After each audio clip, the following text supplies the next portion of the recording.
E o nosso Saúde e Informação hoje com uma matéria imperdível. Você não pode sair daí.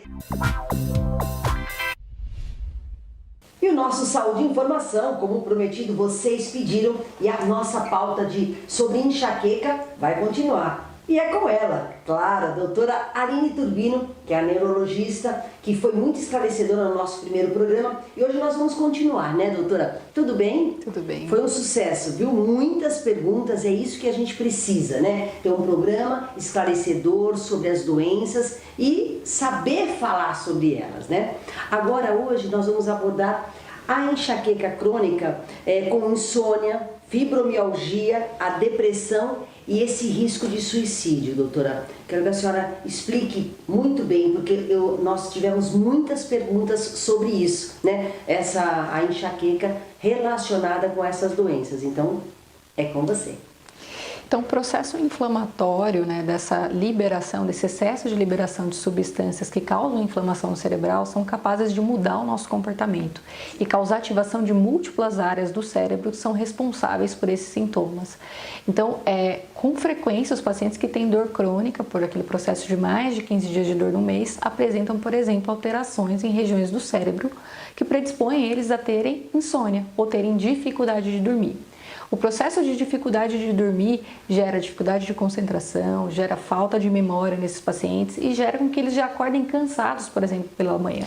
E essa enxaqueca, ela é desencadeada de onde, doutora? Assim, como começa isso? Então, a gente tem uma predisposição genética. Genética. Tá. Então, se existe só um dos pais que é acometido, a gente tem uma prevalência, uma predominância nesse paciente, uma chance de 50% de ter o gene para a enxaqueca. Se existe o pai e a mãe, são 75% de chance desse filho possuir a enxaqueca, né? Esse gene predispõe esse cérebro a uma hipersensibilidade a diversos estímulos do nosso dia a dia, que ele manifesta essa hipersensibilidade com o processo inflamatório que vai gerar dor. Doutora, a gente consegue detectar esse problema de pequeno? Ou não? Sim. Às vezes tem, né? Eles falam assim, tô com uma dorzinha de cabeça, tudo. Sim, existem crianças com a enxaqueca. Sendo que o pai, né, tem fortes dores. Sim, só que a fase mais comum de ser detectada é depois, principalmente da menstruação, por conta do estrogênio. Então, é muito comum, as crianças podem apresentar antes dos 10, 12 anos antes da menstruação, meninos, meninas, mas na mulher é marcado após o período menstrual, quando eles já começam também a conseguir explicar melhor os sintomas. Então, não é que criança não tem. Criança tem dor de cabeça, inclusive é um sintoma frequente, mas muitas vezes eles têm dificuldade de passar como é a dor, como que acontece quando eles são pequenos. Mas existem crianças com enxaqueca, assim, com diagnóstico, elas merecem o tratamento. Não tem absolutamente nada a ver com estar sempre no computador, aquelas brincadeiras que fazem direto isso, né? O computador, o telefone, o celular, isso... Também o óculos, enfim. Então, na verdade, existe sim a intolerância à luz dos pacientes que têm o gene da enxaqueca. Então, o excesso de luminosidade pode sim desencadear mais dor. Então, isso é real, né? Quando a gente fala assim, olha, não fique tanto no computador, não fique tanto no videogame, por exemplo, porque o excesso de luminosidade, não seria só do computador e do videogame, mas do sol, por exemplo, poderiam sim desencadear mais dor, pela hipersensibilidade desse cérebro ao excesso de dor, ao excesso de luz. Certo. Olha, estou recebendo várias perguntas aqui no meu e-mail dos tratamentos e é bom que a senhora fale relacionado com o suicídio. Então, um processo inflamatório gerado cronicamente é capaz de modificar, causar alterações, né, tálamo-corticais, que a gente fala, em áreas do cérebro específicas que são grandes responsáveis pelo comportamento.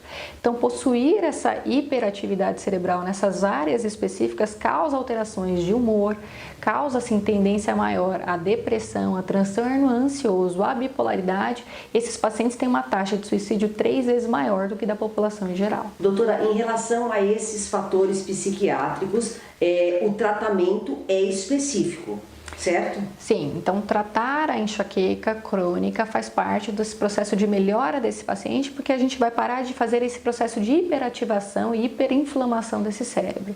Só que a gente conta sempre, né, com o neurologista que faz esse processo, certo, e muitas vezes com apoio psicológico e até mesmo em alguns casos psiquiátricos. Quanto antes diagnosticar que é uma enxaqueca crônica, melhor, né, para que possa fazer todo esse processo, né, doutora? Perfeito. Então, o tratamento precoce é hoje o principal a ser feito para esse paciente. É indicado pela Academia Brasileira e Americana de Neurologia tratar qualquer paciente que tem enxaqueca por mais de 3 dias no mês. A gente sabe que a tendência do paciente que não é tratado é piorar em frequência e intensidade com o passar dos anos. Então, caso então você está nos assistindo, está assistindo um assunto muito esclarecedor com a doutora, a senhora está sendo muito clara, porque é justamente essas perguntas que estão vindo.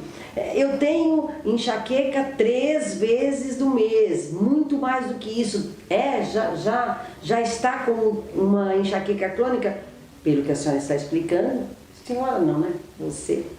ela já tem essa enxaqueca crônica, né? Na verdade, ela tem uma esporádica, que a gente fala que, se não tratada de forma adequada, tem uma tendência no decorrer dos anos de piorar em frequência e intensidade e se transformar numa crônica. Então, não existe enxaqueca que começa como crônica, existe aquela esporádica que não é cuidada e vai evoluindo para esse formato de possuir mais de 15 dias de dor no mês.